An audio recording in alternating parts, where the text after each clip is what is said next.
Tem uma nova moda na estética, muita gente fazendo, deu uma viralizada recentemente, que eu não faria de jeito nenhum. Então ela falou que é uma moda na estética. Mas assim, e se tudo correr bem, a melhor é mais sutil. Se tudo correr bem é ótimo, a melhor é mais sutil. Caraca, pelo amor de Deus. Dia, a pele fica com múltiplas aderências e fibrose. A pele fica com múltiplas aderências e fibrose. Que eu indico bastante o lifting quando existe necessidade. A dermatologista indica lifting. Quem deveria indicar o lifting é o cirurgião plástico, né? Que é quem faz de fato o lifting. Porque ela tem muita experiência em cirurgia de face para falar. Você vai ter muitos anos de escravidão com o seu dermatologista. Pelo menos ela foi honesta, né? Do ponto de vista dela. Tem uma nova moda na estética, muita gente fazendo, deu uma viralizada recentemente, que eu não faria de jeito nenhum por conta dos meus conhecimentos como médica. Calma aí, vamos lá. Eu achei interessante esse vídeo, eu pedi para reagir, porque eu acho que assim, é uma visão de uma dermatologista sobre um procedimento que ela não faz, mas eu faço. Então eu vou me dar o direito de reagir ao vídeo dela, falando do meu procedimento, tá? Então vamos lá, vamos entender. Então ela falou que é um procedimento que é uma moda na estética. Ela tá querendo dizer que o lifting facial é uma moda, tá? Então eu já não acho que seja uma moda, tá? Eu acho que seja um resgate às raízes, né? Um resgate às origens. O lifting facial já existe há décadas, né? O que não existe há décadas são justamente esses procedimentos dermatológico. Cada vez mais tem novidades e você vai fazendo e os pacientes, o mercado vai se posicionando com relação a eles. Então, moda na estética não é lifting. Moda na estética é justamente o que os dermatologistas fazem, né? Procurando novidades a cada ano para poder oferecer para os pacientes. Isso é uma coisa que eu não faço. Eu vou no básico, no clássico, muito bem feito,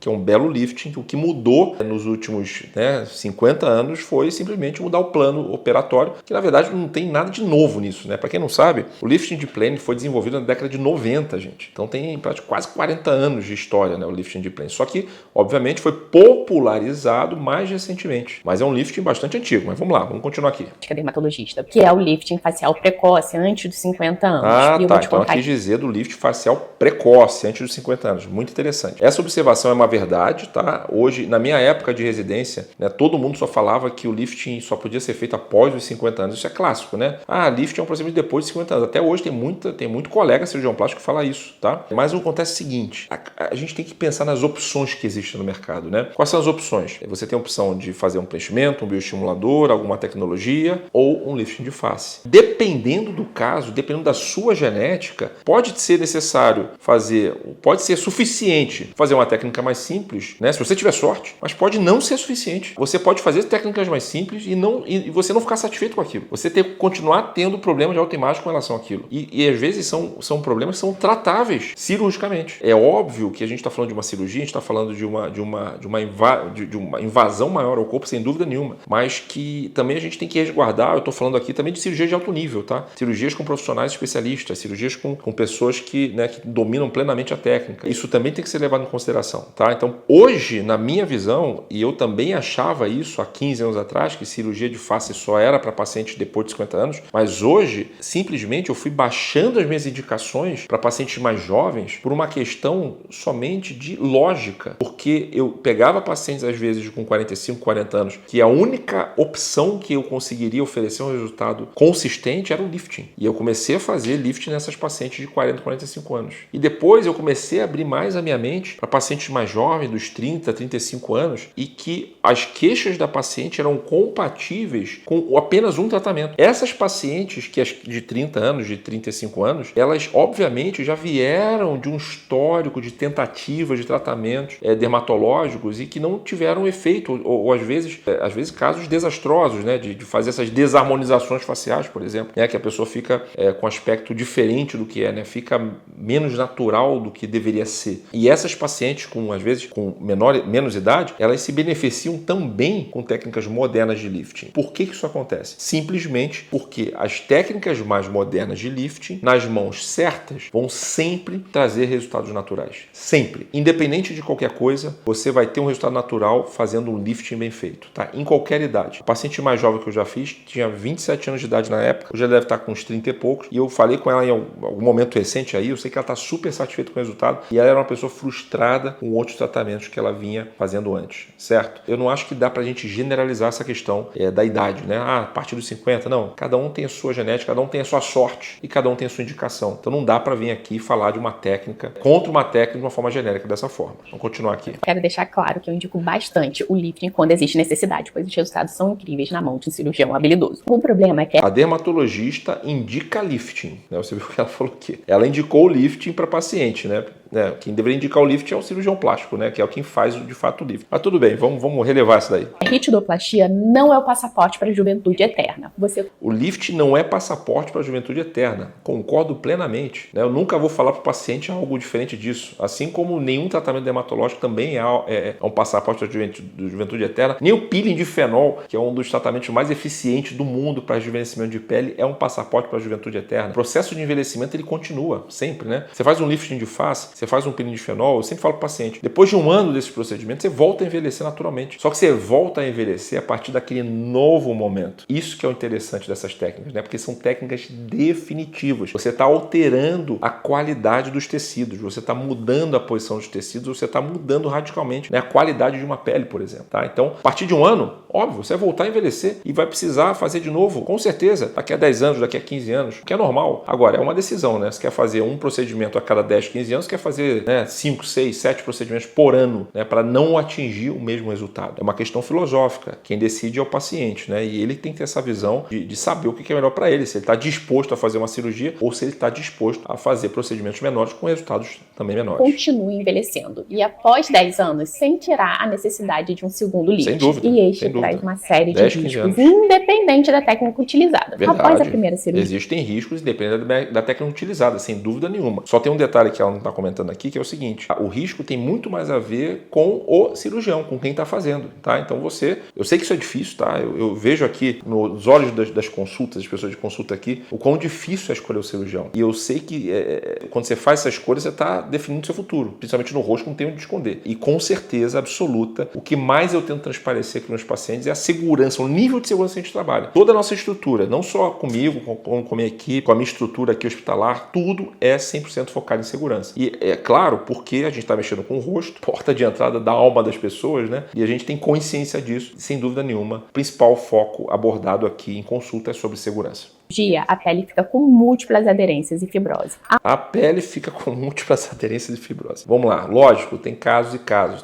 Tem cirurgião que é ruim, né, cara? O cara vai lá e faz uma cirurgia não muito boa e a pessoa acaba ficando com aderência e fibrose. Realmente, isso é verdade. Mas não é o caso de uma cirurgia bem feita. Ela tem que separar as duas coisas, né? Cirurgias bem feitas não vão gerar aderências e fibroses para sempre, né? E outra coisa, aderências e fibroses são condições tratáveis, tá? Então, qualquer situação que tenha qualquer aderência ou fibrose, eu consigo tratar absolutamente essas aderências e fibroses, tá? Então não são condições permanentes, são condições temporárias. Há um comprometimento da vascularização e alterações anatômicas importantes. Comprometimento da vascularização. Não tem comprometimento da vascularização. Se houvesse comprometimento da vascularização, você sempre teria algum problema cicatricial envolvendo um lifting. Isso pode acontecer, mas isso tem mais a ver com as condições prévias do paciente ou com a técnica utilizada do que propriamente com a técnica de uma forma genérica, como está sendo suposto, está sendo jogado dessa forma, tá? E alterações anatômicas importantes? Não, ao contrário. Eu estou devolvendo a anatomia original, né, de uma pessoa jovem para uma pessoa mais envelhecida, ou seja, se esse tecido ele estava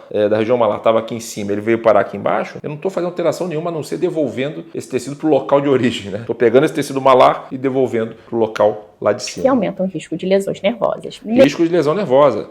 A gente acabou de sair de congresso falando disso, colegas que têm milhares de casos. Cara, pessoas experientes, cirurgiões experientes não têm lesão nervosa. O lifting de plane, você está olhando tudo, certo? Você pode ter sim neuropraxias temporárias, ou seja, alterações de movimento temporários pela própria cirurgia, tá? Mas lesão nervosa, isso geralmente ele demonstra uma certa inexperiência do cirurgião, Então, lesão nervosa em lifting de plane é uma condição de uma raridade absurda. Eu não tive nenhum caso, tenho vários amigos que também não tiveram nenhum caso. Claro, a gente espera sempre não ter nenhum caso, mas esse tipo de informação não ajuda, né? Só está disseminando informação errada. Necrose de pele, além de aumentar muito as chances de resultados inestéticos, como irregularidades, depressões, ondulações, assimetria, cicatrizes mais visíveis, com resultados muito mais artificiais. Eu tenho certeza que vocês já viram pessoas Com certeza, vocês já viram resultados artificiais, tudo isso que ela falou aqui, essas coisas horríveis que ela falou, sem dúvida nenhuma, vocês já viram isso, tá? Mas, voltando a dizer, não tem a ver com a técnica, tem a ver com o cirurgião, ou talvez com alguma complicação mais grave que tenha acontecido, certo? Mas de forma alguma, isso faz parte de uma rotina. Resultados artificiais eu vejo muito mais ser causado por procedimentos mais simples, como preenchimentos, do que propriamente por cirurgias. Ao contrário, a cirurgia ela corrige, às vezes, a falta de naturalidade dos casos. A gente precisa, muitas vezes, dissolver todos aqueles preenchimentos do rosto e fazer uma suspensão adequada para poder gerar a naturalidade daquele caso que estava artificial. Então é o contrário do que ela está dizendo aqui. Mas assim, e se tudo correr bem, a melhora é mais sutil. Se tudo correr bem é ótimo, a melhora é mais sutil. Caraca, pelo amor de Deus.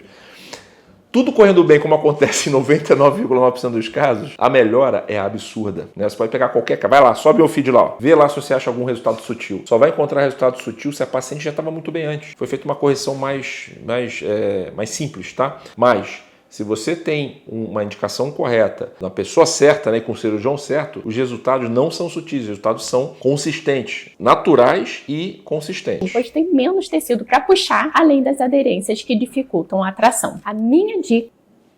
Nossa, essa aqui também não entendi. Porque ela tem muita experiência em cirurgia de face para falar que um relift, né, um ajuste do lifting, ele deveria ser muito mais difícil do que o primeiro lifting. Eu vou dar uma notícia para vocês. Hoje em dia, e isso a gente discute em todos os congressos, é muito mais difícil eu fazer um lift numa paciente que tem 2, 3, 4 aplicações de bioestimuladores de colágeno. É muito mais difícil fazer um lifting do que de uma paciente que fez um lift anterior. Então, na verdade, alguns procedimentos dermatológicos, vou dar dica para vocês do que eu não gostaria que vocês fizessem antes de me procurar. Hidroxiapatita de cálcio, não gosto. Ele atrapalha a sua cirurgia e também não faz grandes coisas em rosto, não ajuda a grandes coisas. Ácido polialilático, também não gosto. Ele também causa uma fibrosezinha intersticial. Ultrassom microfocado também causa lesão intersticial, atrapalha o seu lifting, além de também ter um resultado muito inconsistente. Eu já cansei de falar isso aqui. O que mais? Fio de sustentação não faz grande diferença, pode fazer, mas geralmente não é um tratamento que você vai conseguir fazer várias vezes e vai ter um bom resultado a longo prazo. E sem falar, obviamente, no PMMA, né? Nos tratamentos, esses preenchimentos definitivos que realmente praticamente viram uma cirurgia reparadora, né? Então, os tratamentos que aparentemente são os mais simples, eles muitas vezes causam consequências cirúrgicas muito mais graves. E eu prefiro 1000 vezes pegar uma paciente que tenha sido bem operada antes, tá? Por um outro cirurgião plástico ou por mim mesmo, e fazer uma nova cirurgia nessa paciente, do que pegar uma paciente que tenha feito 3, 4, 5 sessões desses produtos que eu acabei de mencionar. Se cuide, use filtro solar, faça procedimentos preventivos regularmente, postergue ao máximo seu lifting facial e continue esses cuidados após esse lifting. Você vai viver muitos anos e tenho certeza que vai querer se sentir bem. Você vai ter muitos anos de escravidão com o seu dermatologista. Maravilhoso, olha, pelo menos ela foi honesta, né, do ponto de vista dela. Então ela foi muito honesta no que ela falou, pelo menos, ela defendeu o ponto de vista dela, mas assim, cara, eu não podia discordar mais, tá? Pra mim, você não tem que fazer procedimentos regularmente, pra mim, você tem que fazer procedimentos pontuais. Aqui na clínica, a gente oferece procedimentos consistentes, com resultados consistentes, que você precisa fazer, às vezes, uma vez por ano, que você vai cada dia estar melhor, sem precisar de grandes esforços com relação à recuperação ou mesmo à frequência, né? Muito raramente eu indico algo que tenha uma frequência muito grande e que ofereça um resultado inconsistente, um resultado que você não perceba. Respondendo aqui, me senti obrigado a responder a doutora Juliana, porque ela falou sobre um procedimento que ela não executa, né? E ao passo que eu executo os procedimentos que ela também executa, pelo menos a grande maioria deles, eu não poderia discordar mais de você nesse sentido. Eu acho sim que o lifting de face, quando bem indicado, o resultado fica muito natural, vai ter uma durabilidade muito maior e eu prefiro 1000 vezes receber um paciente que tenha feito um lifting de face há 10 anos atrás do que receber um paciente que fez várias sessões de tratamentos de bioestimulador de colágeno, por exemplo. Essa é a minha opinião. Eu sei que muitos de vocês vão discordar, muitos colegas meus cirurgiões plásticos vão discordar, muitos dermatologistas vão discordar também, mas eu queria entender sobre o que você acha. Comenta aqui embaixo como tem sido a sua jornada aí nessa busca pelos tratamentos estéticos. Muito obrigado e até o próximo vídeo.